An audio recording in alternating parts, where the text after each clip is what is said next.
Hi guys! Hello! Nagluluto tayo ng egg fried rice, no? So, ito yung ingredients. Yung leftover na rice.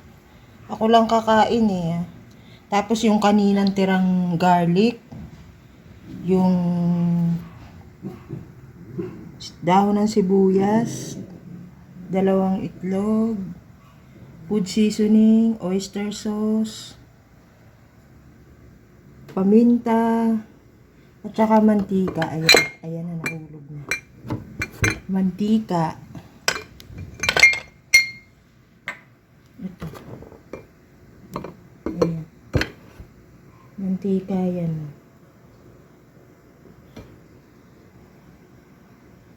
Ayan. Ayan. Ayan. Okay. So, ito naman ang uulamin ko. Mamimili lang ako. Yung isa, pork siomai yun. Ito naman yung luncheon meat to tulip. So, siguro baka pork siomai na lang ako against the light Ayan o.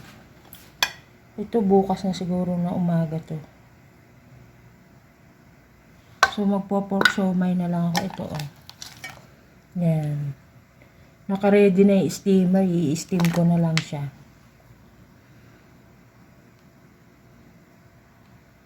So, lalagay ko muna sa steamer yung siomai, guys, ha?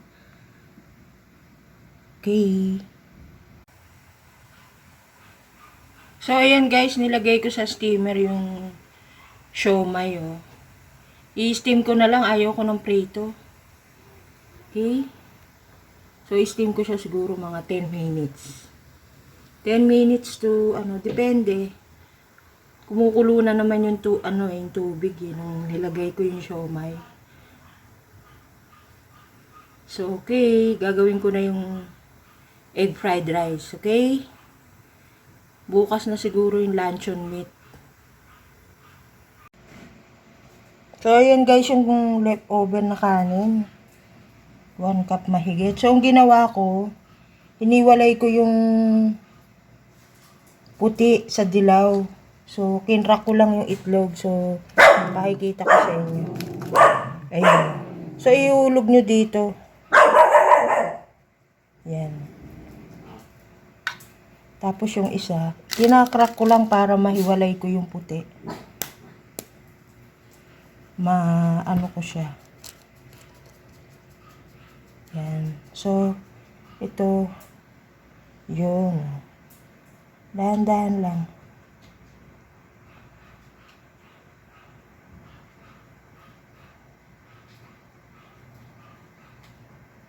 Yan. So, ihulog nyo dito.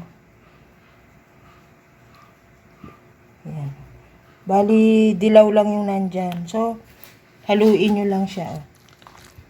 Haluin nyo. Inalo ko na yung puti, hindi gagamitin ko pa rin yan. Oh. So, bubuksan ko na yung stove. Sasalang ko yung magic kawali. So, ito yung canola oil Kasi kanina hindi makita yun. Ayan, canola oil. Tapos yung luncheon meat. Bukas na siguro to. Yung pepper. Food seasoning. Tsaka yung oyster sauce. Dahon ng sibuyas yung leftover ko kanina sa lugaw, sa arroz caldo. Tsaka yung toasted garlic. Okay guys. So yan, ihahalo nyo lang sa kanin yung itlog. Yung pula, 2 itlog yung ginamit ko. So ayan yung nahiwalay Nasama na nga yung ibang dilaw. Pero gagamitin ko pa rin yan guys. Okay. Sasalang ko na yung kawali.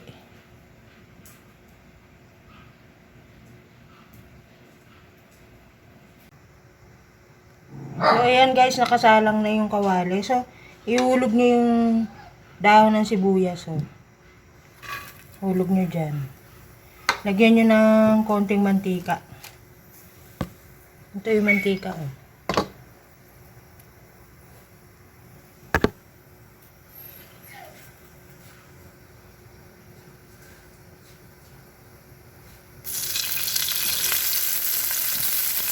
Yan, konti lang.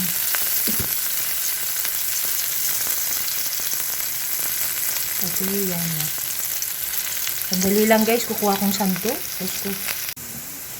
So, yan guys, ihulog nyo ngayon yung kanin na may itlog. Diyan sa ano. Yan. Hulog nyo siya.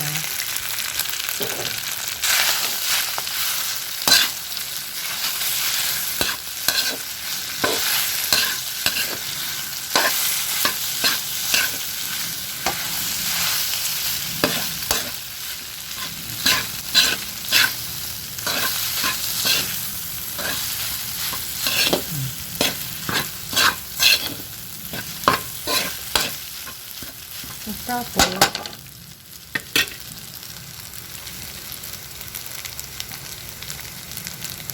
ihulog nyo yung white ano. Ito, yung white.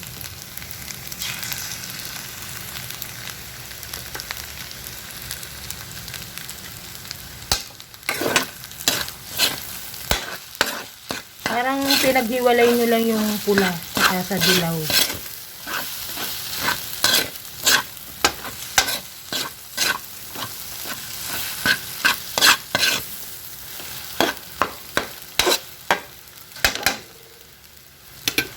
Pagkatapos, lagyan nyo ng konting oyster sauce.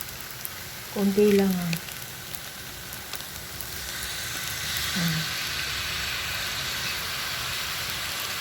Tapos, konting food seasoning.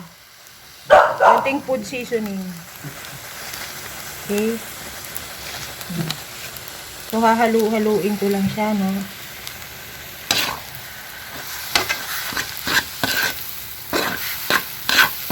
So, I'll be right back. Haluin ko muna ng maayos, guys, ha? So, ito na siya, guys. So, nahalo ko na siyang ng maayos. Medyo kasi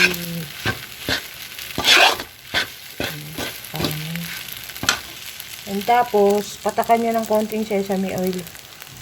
Luto na yan, eh.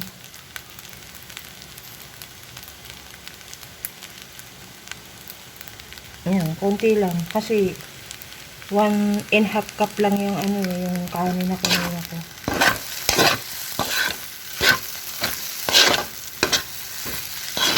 Bukas ko na i-primer to. At ano, gabing-gabi na. And then, budbud nyo na ngayon yung ano, yung toasted garlic. So, yan na yung egg fried rice ko.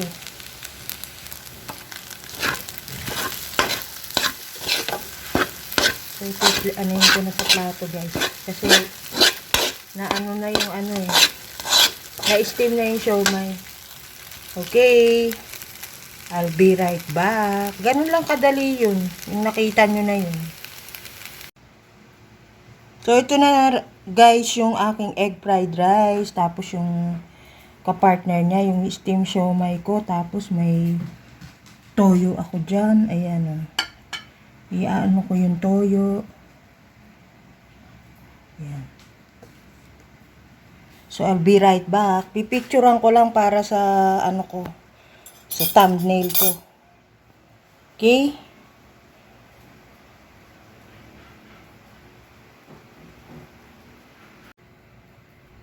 Ano na ngayon? 9:59 ba? 9:56? Mag-aalas 10 na ng gabi. Habang ginagawa ko tong pang-premiere ko. Bukas ko na to ipi-premiere. Kakain muna ako. So, ito.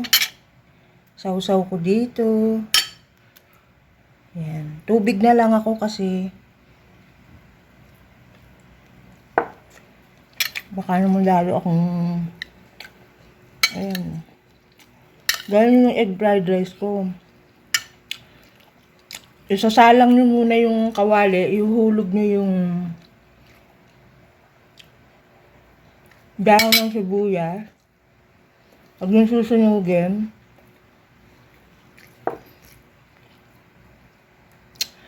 Tapos pag na halo nyo lang ng konti, ihulog nyo na yung ihulog nyo na yung ano, yung yung kanin na may kahalong itlog. Pero ihiwalay nyo yung puti sa dilaw. Gagamitin nyo pa rin naman yung puti, kaya lang, dilaw lang yung ilagay nyo dun sa kanin. Tapos haluin nyo. So yun, ano nyo na yung dahon ng sibuyas. Yung sa kawali, ihulog nyo na yung kanin. Ganun lang yung. Parang sinangag din.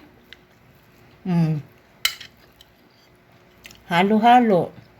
Pagkatapos, ihulog nyo yung kulay puti. Yung white yolk. Galing dun sa itlog. Haluin nyo na naman ulit. Pagkahalo, lagyan nyo ng konting oyster sauce. Konting food seasoning. Pag nahalo mo na yun, ilagay mo na yung toasted garlic, ihalo mo doon sa sinangag. Yan ay egg fried rice. Version ko yan, ha. Yan, oh. Tapos kung alas 10 na ng gabi, lagpas na ng alas 10 ng gabi. Pagagaling ko lang kay crew, eh. Live siya ngayon.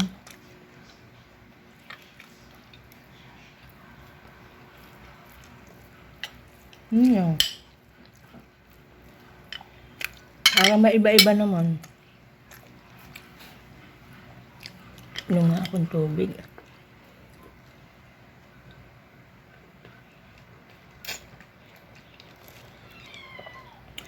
Bukas ko na ipi-premiere to, guys. Pagod na ako. Bukas na umaga, alas 9. Papaspasan ko ng edit ngayon pagkakain ko. Ito ang ingredient. Toasted garlic, dahon ng sibuyas, oyster sauce, yung kulay dilaw, food seasoning, mantika, 2 itlog, tsaka konting sesame oil. Yung sesame oil pag yung luto na, huling-huli yun, eh. Konting-konti lang. Depende sa dami ng kanin na ilalagay yung sesame oil. Kasi ang sesame oil, pag naparami ka, hindi rin masarap. Ayan. Binibili ko yan sa yung pork siomai, o yan. Kinuha ko lang 8 piraso lang. Bukas na yung luncheon meat o sa isang araw na. Tama na yung isang ulam. Okay. Shout out sa lahat. Ngayon pala ako kakain ng hapunan.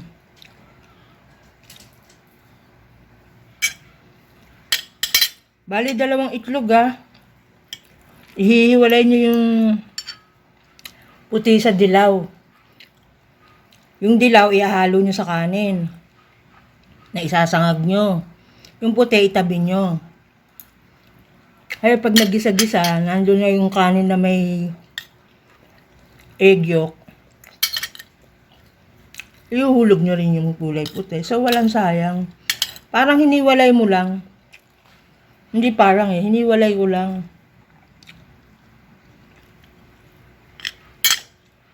Diba? So, shout out sa lahat, ha. Shout out kay Crew Jane. Galing ako sa live niya ngayon. Hindi ko na nga tinapos, eh. Kasi nagugutom na ako.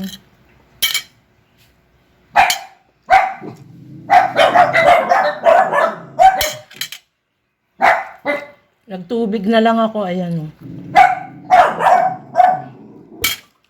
Okay, guys. Tapos na akong kumain.